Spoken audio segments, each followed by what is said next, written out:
And all America has done is produce bubbles. So we have a bubble in real estate, bubble in stocks, bubble in bonds. Everybody's happy. They think they're getting rich today. And I've never seen it so frightening. So this is going to be the biggest bubble in world history that's going to bust. I think America's going into the next depression. We're at war with Russia. Biden is going hat in hand to Venezuela and to Iran to try and get oil, but he cuts off U.S. oil. I make more money, but America is going to go broke. So in 2008, when the market crashed, Kenny and I borrowed millions and millions of dollars because they were giving away the best investments in the world. Power is the ability to do. So there's different kinds of power and things like this, but the biggest power is the power to change internally. And I've finally realized people don't have that power. They're going to keep going down the suicide cliff no matter what. What's going on in the world today? I think you'd better step up your education, because I think we're in serious financial trouble right now. We're in serious, the repo market collapsed again, which it did in 2008. And everybody, I meet people and say, well, I'm just going to get into real estate. I'm going, now? Where were you 10 years ago when everything was moving up at high rates of speed? We had dinner a couple of nights ago. This person says, yeah, I'm going to get a real estate license. I said, now? I'm then going, where the heck are these people? The Fed's going to raise rates. We're at war with Russia. What the heck are you guys thinking? When I met Ken McElroy after Rich Dad, Poor Dad back then, people were, this was in the 2008, the repo market collapsed, Lehman went down. I'm on CNN telling Wolf Blitzer Lehman's going down because I study all this stuff. And I meet Kenny and people are flipping houses. So I meet Kenny and he tells me he's a real estate guy. I say, yeah, you're probably a flipper. And I hate flippers too. I don't like flippers and I don't like 401k salespeople. And I start talking to Kenny and he says, no, I don't flip properties. I went, oh my God. So Kenny was one of the first guys I met that actually followed what my rich dad taught me to do, which is how do you acquire real estate with nothing down, use 100% debt, and pay no taxes. So with that, Kenny and I have made freaking multi-millions of dollars. We're billions of dollars in debt, but debt makes people with financial education rich. So what happened after 2008, after the repo market, after Lehman went down, as I called it, on CNN, we made fortunes because it was a crash. So you're saying, well, you're telling us it's going to crash, man. I'm saying it's going to be the biggest opportunity of your life. Because America stopped producing. We stopped making things. And all America has done is produce bubbles. So we have a bubble in real estate, bubble in stocks, bubble in bonds. Everybody's happy. They think they're getting rich today. And I've never seen it so frightening. Now, on the other side of the coin, as Kenny knows, Ken McElroy, he and I know, is after 2008, we just borrowed our asses off and bought real estate as it crashed. The problem, this is the everything bubble. This is the biggest bubble in world history. So it's going to be big. So John and I, like I said, rugby players, for the Hawaii Harlequins rugby team. And I'm talking to him and he's telling me about all the rich people we knew in Hawaii who were going broke. I'm going, you got to tell that story. Because as I said, in 1974 was the first 401k. It was called ERISA, Employee Retirement Income Security Act. And I was still in the Marine Corps, and I was flying out of Hawaii, and I went to listen to these pitches on how to sell a 401k, and I see these guys are lying through their teeth. Because the advantage I had is I had a rich dad and I had a poor dad. And my poor dad was the village idiot. He was a PhD, which stands for Poor, Helpless, and Desperate. He ran the school system for the state of Hawaii, and he thought the 401k was wonderful. I'm going, you got to be kidding me. And my rich dad was my best friend's father. He goes, oh my God, boy, talk about a license to steal money from stupid people called employees. So I came from a different, so this is 74, I'm still in the Marine Corps. And the first thing my rich dad said to me, if you're going to be a rich man, you better learn two things right now. Be an entrepreneur, but he says you've got to learn how to sell.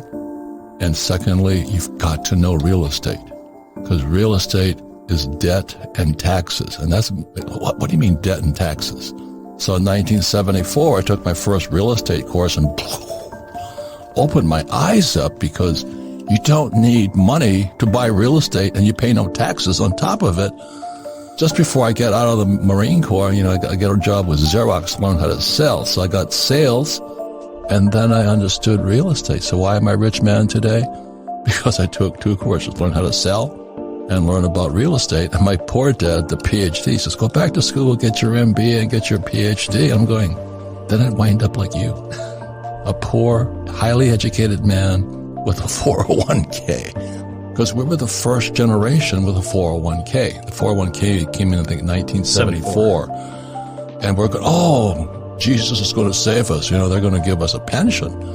But in my opinion, it was one of the biggest screw jobs ever, because you're putting people who know nothing about investing, and they're now counting on Wall Street to keep them alive into their late years.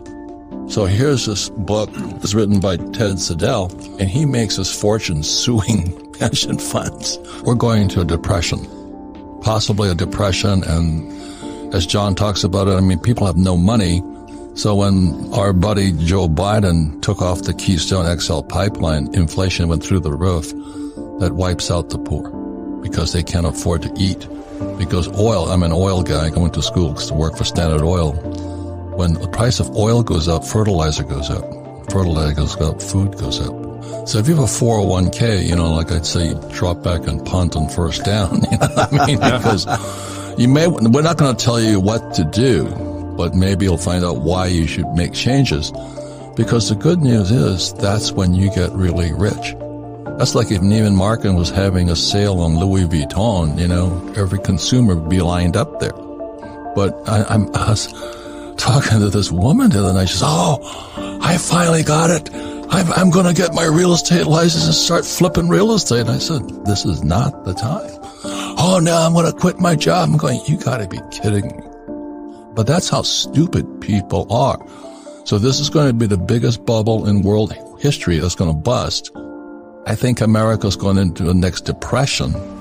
We're at war with Russia. Biden is going hat in hand to Venezuela and to Iran to try and get oil, but he cuts off U.S. oil. Now, that's good news for me because I sell oil. We had Mike Maselli here this weekend, and oil went from $30 a barrel to $130 a barrel. I make more money, but America is going to go broke. So in 2008, when the market crashed, Kenny and I borrowed millions and millions of dollars because they were giving away the best investments in the world. And it's going to come again, but this time I think it's going to be more pain than last time. And it's really interesting because being an entrepreneur, one of the first things my rich dad taught me is this: if you're going to be an entrepreneur, the purpose of a business is to buy real estate. And people go, what? No, it's supposed to... No, you buy real estate with it. And the average person has never heard that. And I use debt and I pay no taxes. And then what most people don't know is that in 1971 is that Nixon took the dollar off the gold standard. So the dollar became debt. They could print it. And they had to raise taxes to collect the money back. And again, the problem is power is the ability to change. And that's really the sad part. It's like we had Dr. Nicole, and she can tell them about diet and exercise, but people don't have the discipline to change. This weekend, I was really, really kind of disturbed by a couple of people who've been with me for years. They haven't done anything different with me. For 17 years, they do the same old thing. They cannot change, but they're smart people. They just cannot change. Like I was talking to people I've known for years. How much gold have you bought? None. How much silver you bought? None. How much real estate have you done? But we read your book. Yeah. And I go nuts. That means there's something really effed up inside of you. You have a definite block to be poor. And that's what we talked about this weekend. We had Rollo and all these characters here. And power is the ability to do. So there's different kinds of power and things like this. But the biggest power is the power to change internally. And I've finally realized people don't have that power. They're going to keep going down the suicide cliff no matter what.